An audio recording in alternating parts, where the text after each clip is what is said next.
Hi friends, and welcome back to my channel. Today I thought it would be fun to share all or mostly all of the tools that I use in my business on a daily basis and share some of the associated costs or freeness of each of those applications. And my hopes that in sharing this, it will be helpful for you if you are just starting out in business or you're looking at ways to improve the efficiency in your business. Hopefully by sharing these tools, that will help you in that process. We're going to be talking everything from web hosting to design to content planning to file storage to bookkeeping. And I'm going to try my best to cover a wide range of both free and paid products. And just as an FYI, the product that I mention under the organization tab, if you want to skip ahead, saves me over $30 a month. So if you're new here, hi, my name's Danielle. I put out new videos every Friday outlining how to start and grow your own small business. My goal here with my channel is to make small business ownership as accessible as possible to as many people as possible, and that is why I am excited to be here today. So if that sounds good to you, be sure to give this video a thumbs up, subscribe to my channel, and let's go ahead and jump right in. Okay, so first on the list here, let's talk about websites and web hosting. So there are a ton of options out there to host your website. You can go with GoDaddy, Bluehost, HostGator. Personally, I use Namecheap.com. And when I started my original business, my yoga studio back in 2018, I hosted my website on Namecheap.com. But I actually built the website itself using WordPress. Now that I mostly just run a consulting business, I don't really have the need for a website with multiple pages and menus and blogs, etc. And so I actually converted my website to a single page landing page using card.co. And so they have a ton of different templates, but the one I've used basically just allows me to explain who I am, how you can contact me. It gives people the option to sign up for my email list. I think my media kit is listed on there, as well as info about my YouTube channel. It was super easy to build using their templates, and I think I paid like $20 US for the entire year. So essentially I pay card.co for the website template, and then I pay for my hosting, which I don't remember how much it is, but I will pop the price that I paid right up here on the screen. So obviously this isn't an option for everyone, especially if you're, for example, a business that sells physical goods. You need something like Shopify or Squarespace to be able to host those products. But if you are someone just offering a service-based business, this could be a really affordable option to look into. Next, let's talk about design tools. Now, this is one that I'm sure you are expecting. Everyone and their mother uses Canva, unless you're like a real designer and you're using like Adobe InDesign or something. But I personally live by Canva. Right now, I actually use just the free version, but I kind of tend to flip-flop between Canva Premium and just the regular account, depending on what projects I'm working on and what capabilities I need to be able to use. Right now, I make all of my Instagram reel covers in Canva. I also do my YouTube thumbnails in there, and then just like random graphics that I use in videos and that kind of thing. I think Canva is super intuitive to use. It's really great for beginners, especially people that don't have a lot of background in design. I think there's a lot of great template options, text tools, and things like that that you can use. And I've never personally used it, but I know you can make landing pages with Canva, and there's a ton of different other applications like that as well. So definitely worth checking out if that's something that you're interested in. Now, I've covered this in 2 separate videos, which I will link consecutively right here. But when it comes to content in my business, I love to use ChatGPT to help me in that realm. So basically, I use ChatGPT as sort of this like brainstorming tool. Again, it's explained in full length in each of those videos.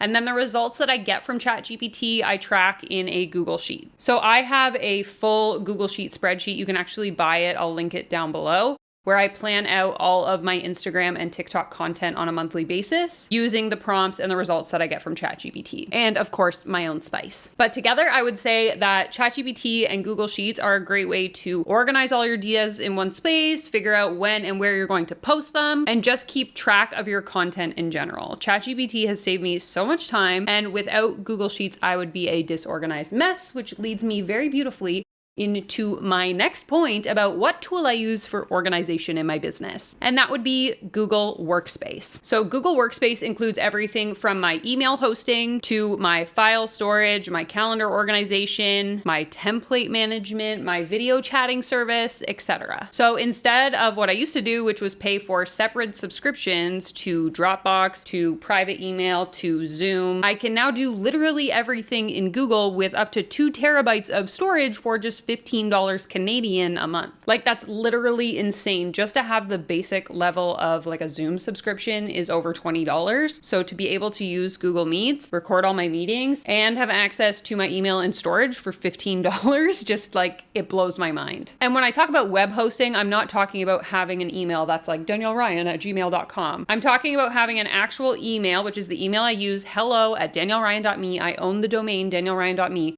I can use that through a Google service, so it's a Gmail account, but it links back to my private domain, which means that I also have a separate Google Calendar, a separate Google Drive, and everything that is separate from my personal Gmail account. So hopefully that made sense. Next up, let's talk brainstorming and goal setting. This one should come as no surprise because I feel like it's really, really popular in the online entrepreneur space, and that is Notion. If I'm being fully honest, I actually dragged my feet for a really long time. I didn't really understand the hype about Notion. I was like, who really cares? Why do I need this tool? I have a pen and paper. Like, this just seems silly. And then I watched a video by Alexis Eldridge, who is a lifestyle YouTuber, and she shared the template that she uses for goal setting on Notion, and it changed everything for me. I'll actually link her video down below because in her video, she links to her free template if it's something you're interested in trying. Really great, especially if you're in the like content creation space. But now I am literally so obsessed with Notion. I use it for all of my YouTube planning. In fact, I'm using it right now to plan out the script for this video that you're watching. It's super helpful for goal setting, idea dumping, YouTube content planning, analytics tracking. Honestly, I could go on forever. So be sure to click on Alexis's video down below. Next up, let's talk email marketing. Personally, I use MailerLite for my email marketing service. This means that if you are someone who is on my email list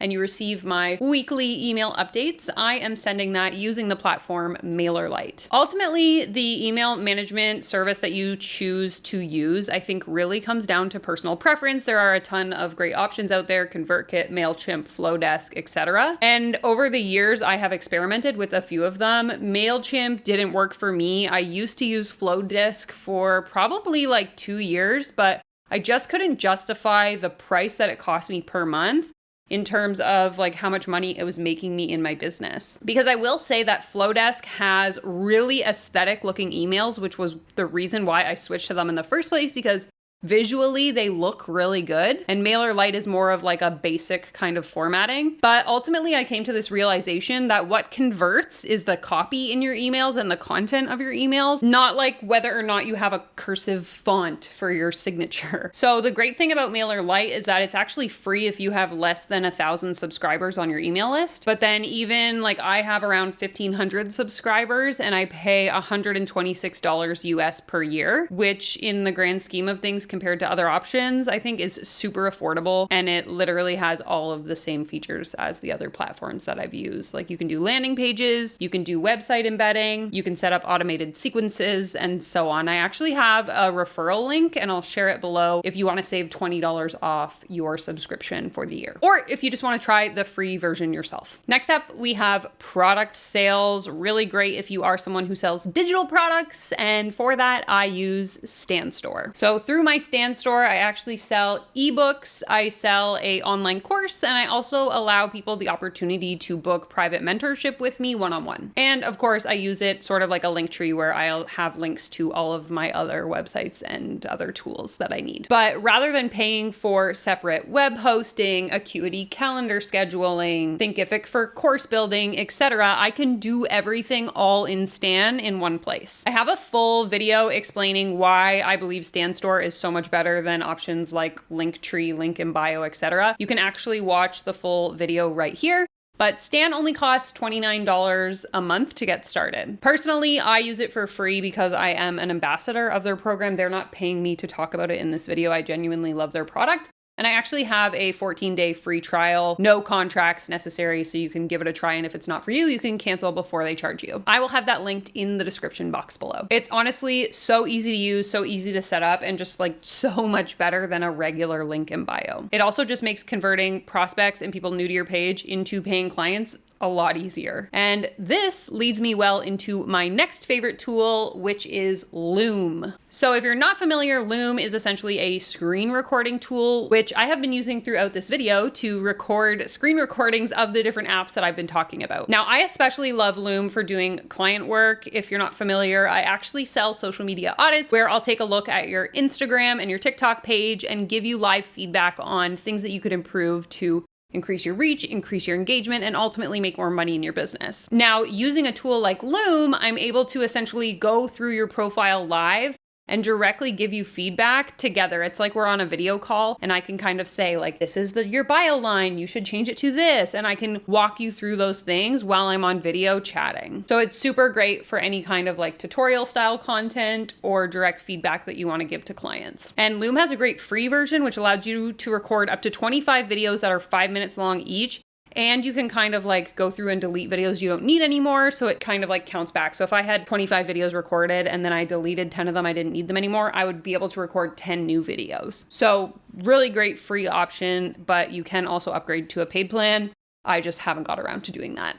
Last up, we have bookkeeping. Now, if you are an OG follower, you might know that from the very time that I started my very first business, I did all of my bookkeeping for years inside Excel or Google Sheets. In fact, I actually have a template for my free bookkeeping spreadsheet. I will link that in the description down below if that's something that you're interested in. But recently in 2023, I decided to make the upgrade into a paid bookkeeping software, and now I am using Sage Accounting. I love it so much. It's so easy to use. It's great for things like my quarterly GST filings because every time I track an expense, it's keeping track of my GST that I've paid out. And obviously when I'm getting paid, it's tracking my GST coming in. And so when it comes time to make my payment, it's going to be so easy for it to calculate for me. No more do I have to sit there in my Excel spreadsheet figuring out how much GST I owe the Canadian government. I love that with Sage, I can store all of my receipts directly in the app connected to each purchase. I can also file each transaction under the correct category, which I think is going to be super handy for tax season next year. I can create my invoices in Sage, and with the invoicing feature in Sage, it's connected to Stripe, so people can actually pay with their credit card directly on the invoice itself. Not to mention, Sage connects directly to your business bank account and can give you an accurate look at your profit and loss like